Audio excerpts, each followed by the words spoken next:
আল্লাহ রাব্বুল আলামিনের দরবারে শুকরিয়া আদায় করছি। শত ব্যস্ততার ভিতরে যে মহান রব্বুল আলামিন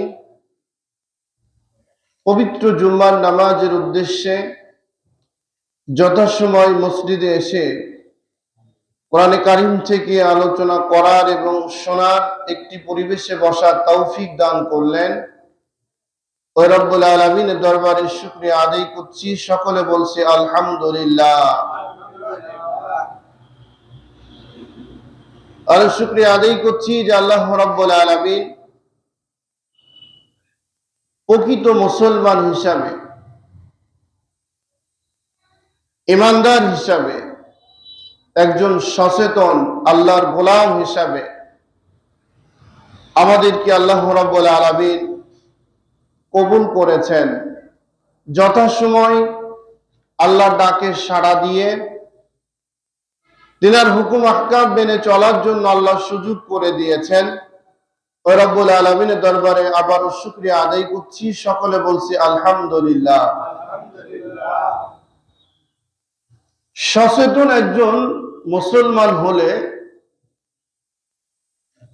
আল্লাহ রাব্বুল আলামিনকে চেনা অতি সহজ। যেমন দেখুন, আজকে পবিত্র জুম্মার দিন। সাধারণ মুসল্লি, মুসলমান, ইমানদার আছেই, নিয়মিত যারা নামাজ পড়ি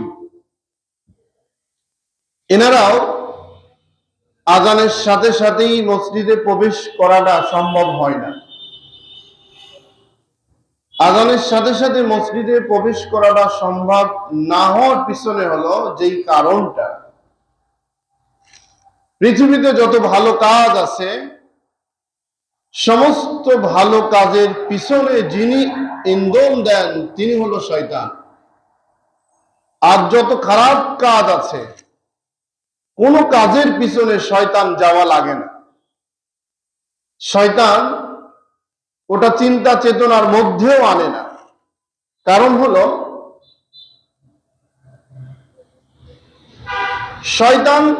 শয়তানকে নিয়ে যদি চিন্তা করে, শ্রম দেয়, সময় দেয়, তাহলে শয়তানিত্ব আর থাকবে না। যেমন মনে করুন যে আপনি যে ব্যবসাটা করেন, এই ব্যবসা নিয়ে যদি আপনি চিন্তা চেতনা ভাবনা মাথার মধ্যে না রাখেন, ব্যবসায় আপনি আগাতে পারবেন না। নিজের ব্যবসা বাদ দিয়ে যদি আপনি অন্যের ব্যবসার পিছনে সময় দেন, তাহলে আপনার এই ব্যবসা ঠিক থাকবে না। ঠিক তেমন শয়তানকে আল্লাহ রাব্বুল আলামিন দিয়েছেন মানুষকে জান্নাত থেকে জাহান্নামে নেওয়ার জন্য। কোন ক্রমেই যেন বান্দা জান্নাতের দিকে না যায়। তাহলে জান্নাত থেকে ঠেকানোর জন্য যা যা করণীয়, এই কার্যক্রমের দায়িত্ব হলো শয়তানের। আর শয়তানের কাজ হলো শয়তানগিরি করা, অনিয়ম মানা, আল্লাহর সাথে শিরিক করা, আল্লাহর সাথে অংশীদারিত্ব করা, আল্লাহ আমানতের খেয়ানত করা ইত্যাদি যত রকম কোরআন বিরোধী কাজ আছে সমস্ত কাজগুলো শয়তানি কাজ। এই জন্য শয়তান নিজের, যারা ইসলাম মানে না, যারা ইসলাম বোঝে না, যারা ইসলাম অনুসরণ করে চলতে চায় না, তাদের কাছে শয়তান থাকার কোনো কার্যক্রম নাই, দরকার নেই। কারণ ওরা আমার দলের লোক, আমার দলভুক্ত, আমার বংশের, আমারই লোক। তারা যেই সময়টা তাদের পিছনে দিব, ওই সময়টা মসজিদের গেটে যা দাঁড়াবো, মাদ্রাসার গেটে যা দাঁড়াবো, কোরআনের আওয়াজ যেখানে হবে সেখানে যে দাঁড়াবো, যেখানে মানুষগুলা পরিবর্তনে আসবে সেখানে যে দাঁড়াবো। তাহলে কি হবে? আমার লাভ হবে, আমার হলো যেই কর্মকাণ্ডে আমি আসছি সেই কর্মকাণ্ড সাকসেস করতে পারবো। সেই কারণে দেখুন যে নিয়মিত যারা মুসল্লি তারাও যথাসময় মসজিদে প্রবেশ করতে না পারার কারণ হলো তারা শয়তানের ধোঁকায় পড়ে থাকে। যাচ্ছি যাব করতেই সব শেষ। এই জন্য যথাসময় আল্লাহ রাব্বুল আলামিন আমাদের কোরআনে কারিমের আলোচনায় বসার জন্য কবুল করেছেন। ওই রব্বুল আলামিনের দরবারে আরেকটা বার শুকরিয়া আদায় করছি, সকলে বলছি আলহামদুলিল্লাহ। সম্মানিত উপস্থিতি, আজকের আলোচনা হলো, আমি গত জুম্মায় আলোচনা করছিলাম যে সূরা আহজাব যদি কেউ পড়ে তাহলে বর্তমান প্রেক্ষাপট অনুযায়ী এবং 18 বছরে যারা ধোঁকাবাজি ছিল, স্বৈরাচার ছিল, ওদের জীবন সম্পর্কে জানা, ওদের নিয়ে আমল করা, ওদের চেনাটা অতি সহজ হয়ে যাবে। এ ব্যাপারে যথেষ্ট কথা কোরআনে কারিমে আল্লাহ দিয়েছেন। আমি ওই লক্ষ্যে আজকের যে আলোচনা সূরা নাবা থেকে, এখানে আমাদের বেশ কিছু কথা সূরা আহজাব এবং নাবা এই দুইটার সমন্বয় বর্তমান প্রেক্ষাপটটা আমাদের ভেসে উঠবে। নাবা শব্দ হলো সংবাদ বা খবর। এই খবর বা সংবাদ আল্লাহ রাব্বুল আলামিন দিয়ে এই সূরাটা নাজিল করেছিলেন তখন যখন মাক্কি জীবনে তিনটা জিনিস বোঝানো কঠিন ছিল। কয়টা জিনিস বলেন? একটা হলো তাওহীদ, এক আল্লাহর ইবাদত করা। 2 নম্বর হলো রিসালাত, একমাত্র নবীর উপরে যা নাজিল হচ্ছে এবং নবীকে কেন্দ্র করে অনুসরণ করে চলা। আর 3 নম্বর হলো পরকাল বা আখিরাতে বিশ্বাস। এই তিনটা বোঝানো অত্যন্ত কঠিন ছিল। কেন কঠিন ছিল? সেই সময়তেও তারা আল্লাহ রাব্বুল আলামিন যে একক মালিক এবং বিপদ থেকে আল্লাহ বাঁচাতে পারেন, বিপদ থেকে রক্ষা করতে পারেন এবং সবকিছু পরিচালনা করতে পারেন, এই জিনিসটা নিয়ে তাদের সন্দেহ ছিল। কেন সন্দেহ ছিল? সন্দেহ ছিল হলো এই জন্য, যেই সময় তারা দেব দেবীকে অনুসরণ করে চলত, মূর্তি পূজা অনুসরণ করত, তারা ব্যক্তিকে অনুসরণ করত। তারা মনে করত যে আমার এই মূর্তি আমাকে বাঁচাতে পারবে, আমার এই নেতা বাঁচাতে পারবে, আমাকে হলো আমার এই দলের ক্যাডার এবং আমি যার অনুসরণ করি সেই আমার জন্য যথেষ্ট হয়ে যাবে।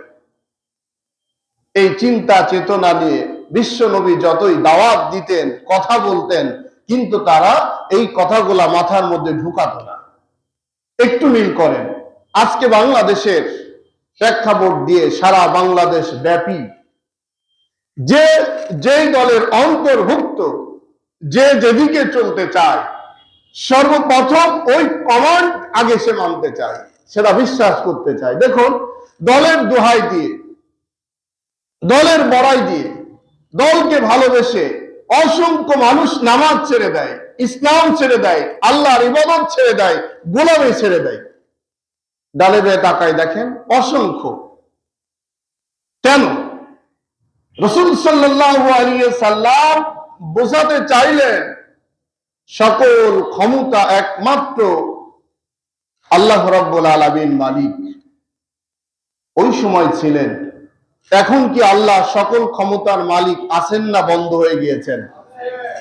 এই যে বিশ্বাসটি যদি থেকেই থাকতো, পরকাল নামক যে জায়গা, সেখানে আমাকে আপনাকে আল্লাহ রাব্বুল আলামিন তুলবেন, হিসাব নেবেন, আমার আপনার জীবন সম্পর্কে আল্লাহ রাব্বুল আলামিন জানবেন। এখন দেখুন তো, পরকালীন জীবনে যদি আল্লাহ রাব্বুল আলামিন আপনাকে আমাকে তুলে হিসাব নেন, তাহলে সেই দিনকে হিসাব দেওয়ার সময় এক আল্লাহই থাকবেন না নেতাও থাকবেন?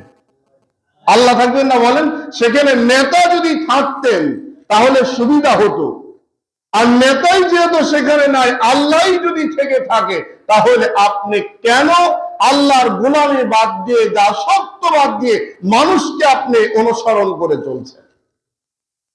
এই জন্য দলের প্রভাব, দলের আনুগত্য এবং নেতাকে খুশি করার জন্য অসংখ্য মানুষ নামাজ থেকে দূরে সরে যাচ্ছে।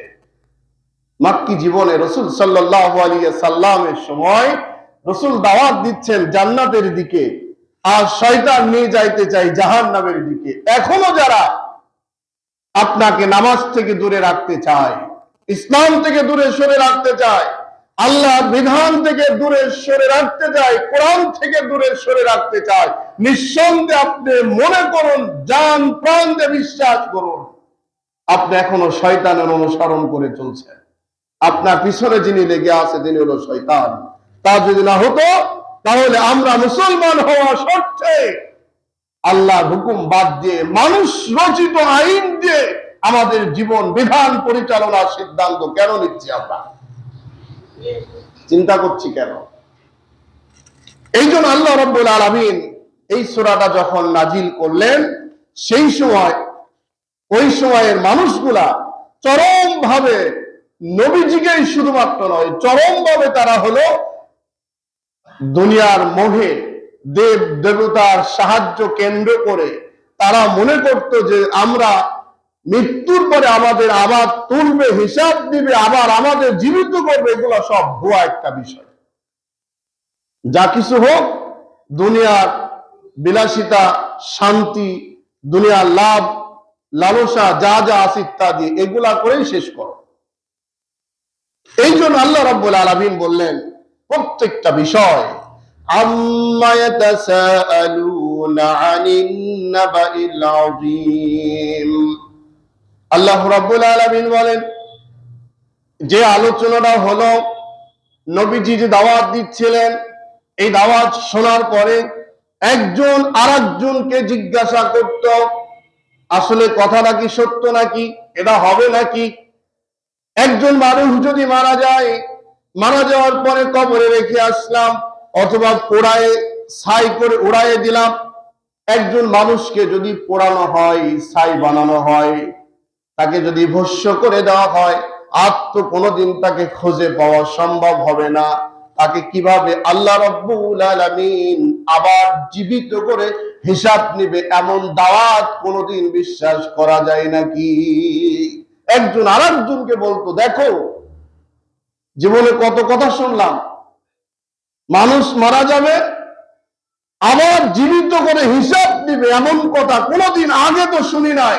আজকের থেকে যারা 500 বছর আগে অথবা 5000 বছর আগে যারা ইন্তেকাল করছেন, মাটিতে খুঁজে পাওয়া যাবে না, হাড্ডি পর্যন্ত নাই, তাকে আবার জীবিত করবে কিভাবে? আল্লাহ রাব্বুল আলামিন বললেন, নবী কিভাবে জীবিত করা সম্ভব তাকে জানিয়ে দেন। কোরআনে কারীমের মধ্যে আল্লাহ রাব্বুল আলামিন বলেন, ওয়াকানু ইয়াকুলুনা আইযা মিতনা ওয়া কুন্না তুরাবান ওয়া ইযামান আইন্না লামাবউসুনা খালকান জাদীদা। নবী আপনি বলে দেন, যখন তোমার কোনো অস্তিত্ব ছিল না, যখন তুমি নাই ছিলে, একদম তোমার কোনো কিছুই নাই, আমি আপনি যারা বসে আছি, আমি আপনি এমন ভাবে, এমন একটা সময় ছিল আমার আপনার কোনো কিছুই অস্তিত্ব ছিল না। অস্তিত্বহীন থেকে আল্লাহ রাব্বুল আলামিন অস্তিত্ব দিয়েছেন। নাপাক পানি থেকে, দুর্গন্ধযুক্ত কাদা থেকে আল্লাহ রাব্বুল আলামিন আব্বা মার মাধ্যম দিয়ে যখন পৃথিবীতে আনছেন, আসার পরে আমরা মানুষ হয়েছি, আকৃতি ধারণ করেছি। যখন কোনো অস্তিত্ব ছিল না, আমাদের কোনো ঠিকানা নাই, চিনতো না, জানতো না, কোনো কিছু কল্পনাও যেদিন করি নাই, অস্তিত্বহীন থেকে যে আল্লাহ রাব্বুল আলামিন আমাকে আপনাকে অস্তিত্ব দিতে পারেন, সৃষ্টি করতে পারেন, এমন সুন্দর মানুষ বানাইতে পারেন, ওই আল্লাহ রাব্বুল আলামিন আবার মৃত্যুর পরে আবার জীবিত করে হিসাব নিতে পারবে না, এমন চিন্তা করো কিভাবে? কাফেররা নবীজির প্রশ্নের জবাবে চিন্তা করলেন, না এমন না। আল্লাহ আয়াতে জানিয়ে দিয়ে বললেন, নবী আপনি বলেন, ওরা একজন আরেকজনকে যে এই প্রশ্নগুলা করে, একজন আরেকজনকে যেই কথা বলে, এখন আমাদের মধ্যে এমন মানুষ আছে দেখবেন, কোরআনের এমন কিছু কথা, এমন কিছু দাওয়াত, এমন কিছু বাণী যখন আলোচনা করা হয়, বলা হয়, এক বন্ধু আর এক বন্ধুকে জিজ্ঞাসা করে, বলে, আরে চুপ করো, কত দেখলাম এরকম, এগুলা আসলে এমনই, এরা বলবে এরকম, তাছাড়া কিছু না। আছে না? বলেন, একজনে বলবে কিছু না, তা যদি না হয়, কত হুজুররে দেখলাম, কত আলেম ওলামাই দেখলাম, কত নামাজি দেখলাম, অন্তত ওদের চাইতে আমরা খুব যে খারাপ এরকম কিছু না। আমাদের মধ্যে যেটা নাই সেটা হলো আমরা নামাজটাই পড়ি না। এমন কিছু শিক্ষিত বুদ্ধিজীবী, এমন কিছু ইমানদার নাই বলেন? এরা চিন্তা করে এইভাবে। আল্লাহ রাব্বুল আলামিন বললেন, নবী আপনি বলেন, অস্তিত্বহীন থেকে যখন অস্তিত্ব দিতে পারলেন আল্লাহ রাব্বুল আলামিন, ওই আল্লাহ রাব্বুল আলামিন মানুষ যখন মারা যায়, কুল কুনু হিজারাতান আও হাদিদা, আল্লাহ রাব্বুল আলামিন বলেন, আপনি বলেন, মানুষ মারা যাওয়ার পরে মাটিতে মিশে যদি একাকার হয়ে যায়, লোহা হয়ে যায়, আরো কিছু ধারণ করে ফেলে দেয়, ভয়ঙ্কর পাহাড় যদি হয়ে যায়, তবু যে আল্লাহ রব্বুল আলামিন অস্তিত্বহীন থেকে সৃষ্টি করলেন, ওই রব্বুল আলামিন তোমার মতো আমার মতো এমন মানুষকে আবার তৈরি করবেন, সৃষ্টি করে হিসাব দিবেন, এটা আল্লাহর জন্য কোনো কঠিন কাজ নয়, একদম সহজ কাজ। মনে করুন, অনেক মানুষ বাড়ি বানানোর সময় যেখানে কবর ছিল কোনোদিন কল্পনা করে নাই, যেখানে কবর ছিল ওখানে হঠাৎ করে বাড়ি করতে গিয়ে খুলতে গিয়ে দেখলো একটা হাড় পাওয়া গেল। সম্ভাবনা চিন্তা হয় এখানে মনে হয় কোনো কবর ছিল, সম্ভবত এমন হয় না? বলে এইখানে একটা কবর ছিল সম্ভবত। অথবা এমন কিছু মুরব্বীরা বলেন অমুক জায়গায় কিছু কবর ছিল, অমুক জায়গায় এরকম, ইত্যাদি ইত্যাদি। যে কথাগুলা তার মানে হলো আমি আপনি যখন মারা যাই, যেমন শাপলা চত্বরে যে সমস্ত মানুষগুলাকে মারা হলো রাতের অন্ধকারে, আমরা দুইটা তিনটা শ্রেণীর বিষয় আমরা জানি। কেউ মনে করি সাগরে ভাসাই দিয়েছেন, কেউ বলি গণকবর দিয়েছেন, আবার কেউ বলি যে অমুক জায়গায় রেখেছেন।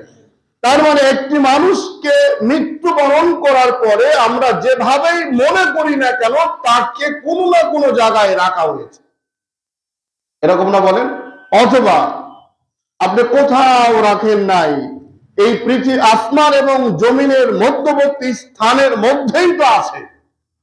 কিন্তু আমি আপনি যখন পৃথিবীতে আসি নাই, আমি আপনি যখন নাই ছিলাম, তখন কোথায় ছিলাম এরকম কোন পরিচয় এ পর্যন্ত আমরা পেয়েছি বলেন? নাই।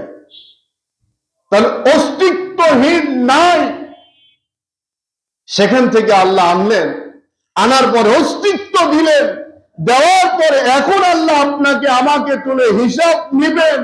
এই জিনিসটা নিয়ে এত চিন্তা চেতনা, এত গবেষণা করি আমরা, কিন্তু শেষ ঠিকানা খুঁজে পাচ্ছি না। ঠিক না বলেন?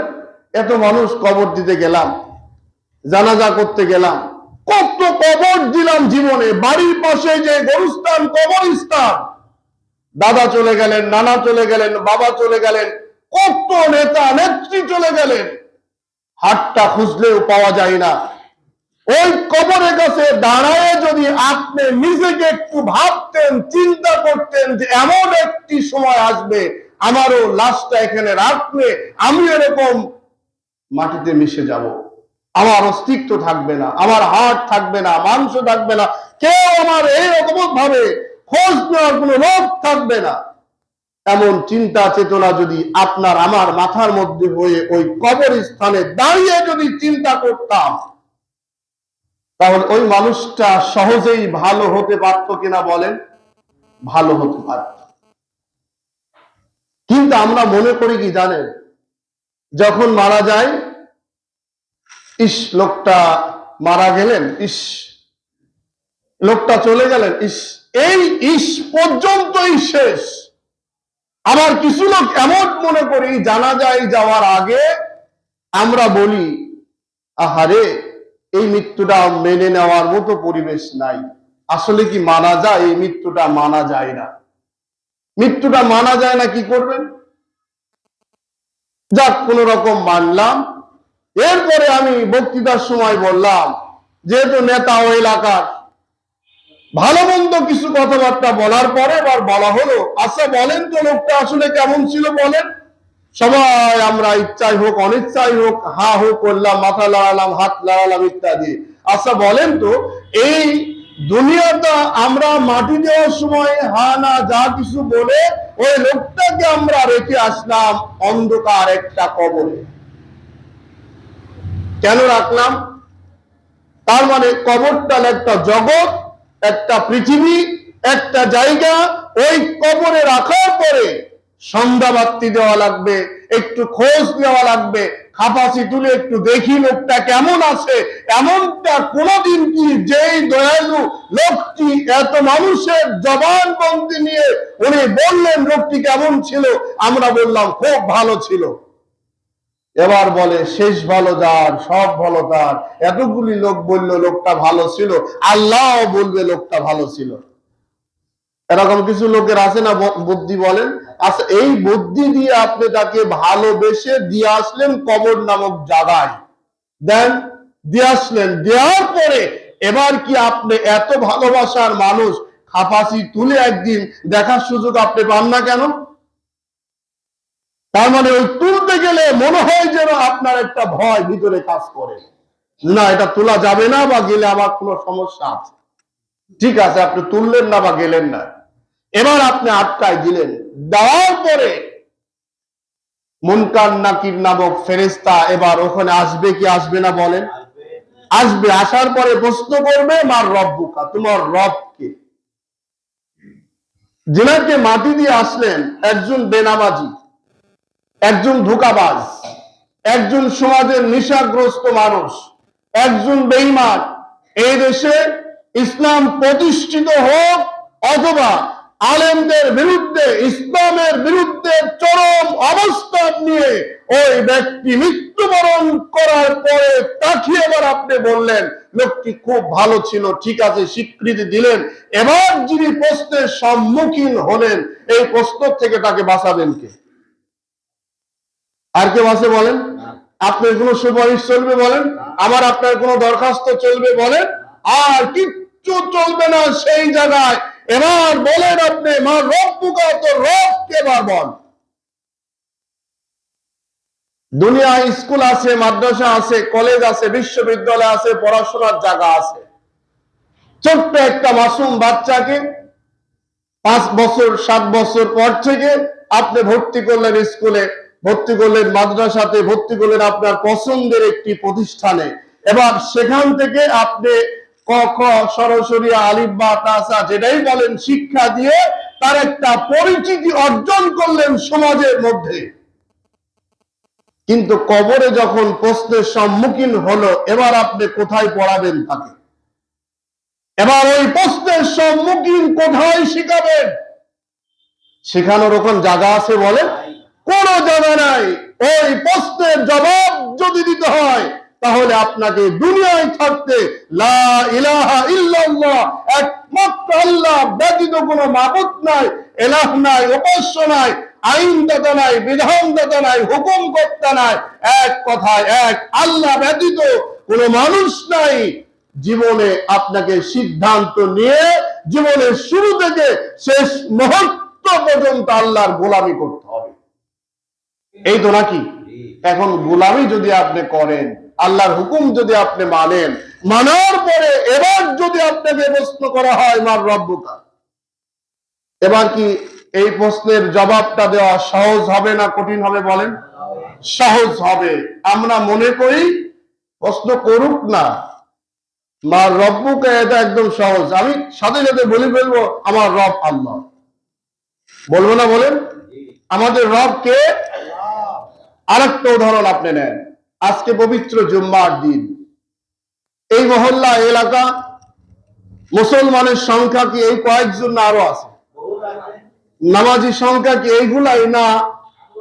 এখন যদি বলেন এই মুসল্লি গুলা যদি বলেন কোরআনের সাথে একমত হয়ে, ইসলামের সাথে একমত হয়ে, আল্লাহর বিধানের সাথে আল্লাহ রসুলের শিখানো পথ অনুসরণ করে কোরআন এবং হাদিস দিয়ে যদি আপনি দলিল দেন, প্রমাণ দেন যে ইসলাম যেই মানুষটি মেনে চললো তাকে মুসলমান বলো, আজ যে মানতে পারে নাই তাকে মুসলমান বলার এখতিয়ার নাই।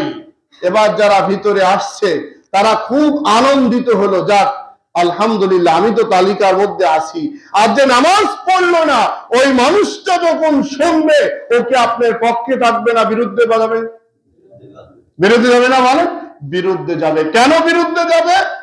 উনি নিজে মনে করার একজন মুসলমান, হ্যাঁ রে আমি মুসলমানের সন্তান, আমারও মাথা কাটা হয়েছে, আমিও মুসলমানই দিয়েছি।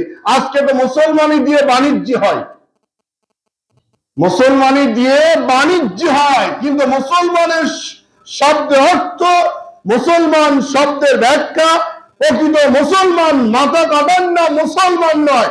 মুসলমান শব্দের অর্থ হলো আত্মসমর্পণকারী, মাথা নতকারী। ঠিকটা বলেন? কার কাছে? আল্লাহর কাছে। যে মানুষটি আল্লাহ সেজদা করলো না, যে মানুষটি আল্লাহর গোলামি করলো না, যে মানুষটি আল্লাহর দাসত্ব করলো না, যে মানুষটি আল্লাহ গড স্বীকার করলো না, প্রভু স্বীকার করলো না, রব স্বীকার করলো না, ওই মানুষটি মুসলমান থাকে কোন কায়দায়? আছে বলেন? এখন আপনি বললেন ওনাকে মাটি দেওয়ার পরে মার রব্বুকা, তোর প্রশ্নের জবাব দে, উনি কি সহজে জবাব দিতে আর পারবে? বলেন। মনে করেন কোন রকম পারলেন, আল্লাহ বললেন কোন রকম। দুনিয়ায় চলাকালীন বাংলাদেশ স্বাধীনের পর থেকে আজকে পর্যন্ত যখন যারাই ক্ষমতায় আসছে, ভালো করে বোঝেন, যখন যারাই ক্ষমতায় আসছে, মেম্বার, চেয়ারম্যান, এমপি, মন্ত্রী, মিনিস্টার, যেটাই আপনি বলেন না কেন, এখন ওই দলের যদি দরখাস্ত যায় কোন আবেদনের জন্য, প্রতিষ্ঠান হোক, ব্যক্তি হোক, যে কোনো ভাবে হোক, যদি কোনো দরখাস্ত যায়, দলের লোকে আগে সাপোর্ট করে না বিরোধী দলের লোকে আগে সাপোর্ট করে? কার করে বলেন? আগে দলের লোকে বাঁচাও, এরপরে দেখো অন্য কোন দলে একটু সহযোগিতা দেওয়া যায় কিনা। এই কথাটা সত্য না মিথ্যা বলেন? চরম সত্য। এখন আপনাকে প্রশ্ন করা হবে, আমান দিন উকা, তুমি কোন দিন অনুসরণ করছিলে, তোমার দিন কি ছিল? তাহলে আপনার দিন কি ছিল, আপনার কোন পদে চলছেন, এই প্রশ্ন যখন আপনাকে করা হবে, আর আমার নবী উকা, তোমার নবীকে ছিল যখন প্রশ্ন করা হবে, প্রথম প্রশ্নের জবাবটা কোন রকম দিলেন, বাকি দুইটার প্রশ্নের জবাবটা রাসূল সাল্লাল্লাহু আলাইহি সাল্লাম এখন তার অনুসারীদেরকে আগে সুপারিশ করবে, না তার সারা জীবন বিরোধিতা যারা করেছে তার জন্য আগে সুপারিশ করবে? কোনটা বলেন? আগে দলের পক্ষে, এরপরে বিরোধী দলের। বিরোধী দলের সুপারিশ করার মতো কবরের মধ্যে কোন জায়গা আছে বলেন? আল্লাহর হুকুম যে মানে নাই, দাসত্ব করে নাই, গোলামি করে নাই, আল্লাহর ইবাদত করে নাই, রাসূল সাল্লাল্লাহু আলাইহি সাল্লামকে নেতা স্বীকার করে নাই, ওই লোককে যদি ওই জায়গায় সুপারিশ করে জান্নাতে দিয়েই দিত আর জান্নাতে যাওয়াই যেত, তাহলে এত কষ্ট করা লাগবে? কি বলেন? এত কষ্ট করা দরকারটা কি? ফজরের নামাজের সময় যে ঠান্ডা পানি, আর যদি মসজিদে যারা ওযু করেন তারা বুঝেন, এই যে যেই ঠান্ডা পানি জমানো ওখানে, এই পানি দিয়ে ওযু করা যে কত সহজ, যে ব্যক্তি আসেন ওযু করেন উনিই জানতে পারবেন। তাহলে নামাজ না পড়ে, রোজা না করে, ইসলাম নামের ইসলামী আন্দোলন না করে, আল্লাহ দাসত্ব না করে, গোলামি না করে জান্নাতে যাওয়ার স্বপ্ন যদি দেখে ওখান যায় যদি জান্নাতে চলে যাওয়াই যায়, এত কষ্ট করা দরকারটা কি? আসলে কি সুযোগ পাওয়া যাবে ওখানে? বলে সুযোগ পাওয়া যাবে না। এই জন্য জানাজার সামনে যে বক্তৃতা আপনি দেন না কেন, ওই মিথ্যা বক্তৃতার জবাব আল্লাহর কাছে আপনাকে দিতে হবে। কেন আপনি বললেন? সারা জীবন এফ রহমানের মতো মানুষকে আপনি জান্নাতের ঠিকিদারি নিছেন, নব্য ফেরাউনের অনুসরণ যারা করেছে তাদের জান্নাতের ঠিকিদারি আপনি নিছেন। আনিসুল হক রহমান এই মানুষের মতো মানুষকে আপনি জান্নাতে নেওয়ার ঠিকিদারি নিছেন। জানাজার সামনে আপনি বললেই কি আর না বললেই কি, ওই জানাজার সামনে বলার কাম হচ্ছে কবরের নাজাত পাওয়া, কবরের বিপদ থেকে বাঁচা।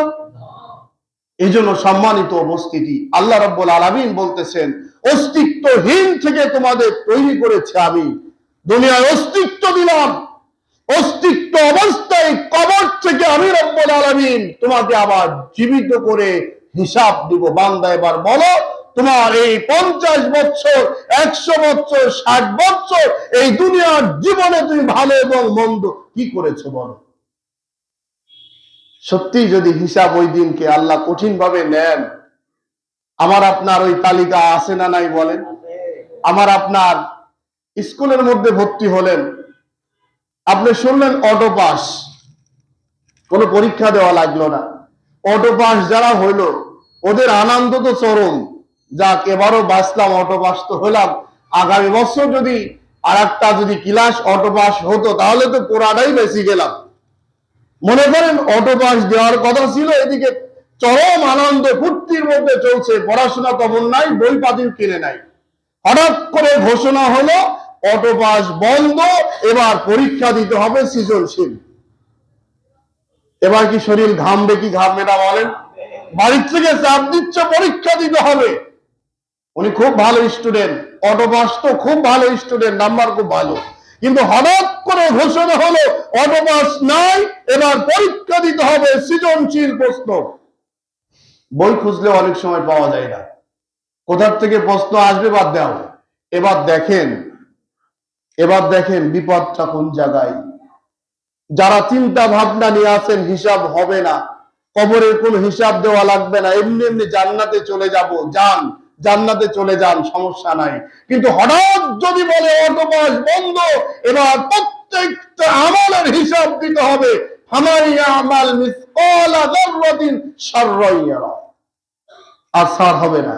এবার হিসাব দিয়ে তোমাকে কবর থেকে উঠতে হবে, যেতে হবে। তাহলে অটো পাসের পাশাপাশি আপনাকে খাতা কলম নিয়ে পড়াশোনারও করা দরকার আছে না নাই? আছে না বলেন?